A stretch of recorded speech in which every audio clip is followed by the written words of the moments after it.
is I can right click and hit set as default shape off of one of the routes that have already been thrown onto the screen. This way, when I go up into my shapes and select the Freeform shape tool, the route I create is going to be the same line color, thickness, and endpoint arrow as the shape that I just hit set as default shape on. And the way to use the Freeform tool is by hitting single click and release. You don't hold it down, and then moving my arrow along the path I want it to go on. If I hold shift, it's going to make sure my route either goes directly vertical, 45 degrees, or directly sideways. And that's all the way around 360.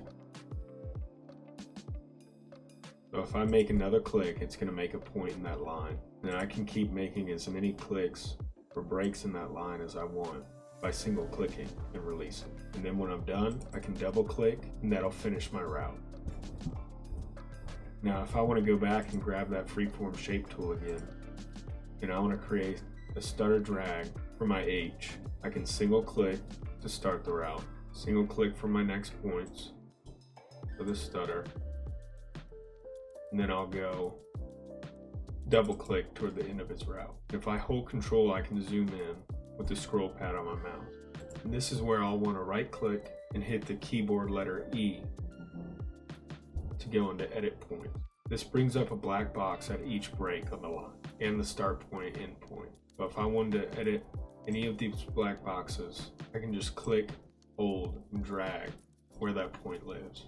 And notice when I click the black box, a white box shows up toward the middle of that line. And dragging that white box lets me adjust the actual curve or bevel of the line. And I can do that at each black point to adjust my route. And when I'm done, I just click off the route. And right here, how my route is above my icon for my player, I can right click him and select bring to front. And then I'll put my route to the back. And the right click E doesn't just work for the routes you're building with Freeform. All the routes that have been put into your route shape stencils have already been built using the Freeform tool. So you can right click and press the keyboard letter E on every one of them. And it's the same process of grabbing the black box and adjusting the white box toward the middle to curve or bend your route.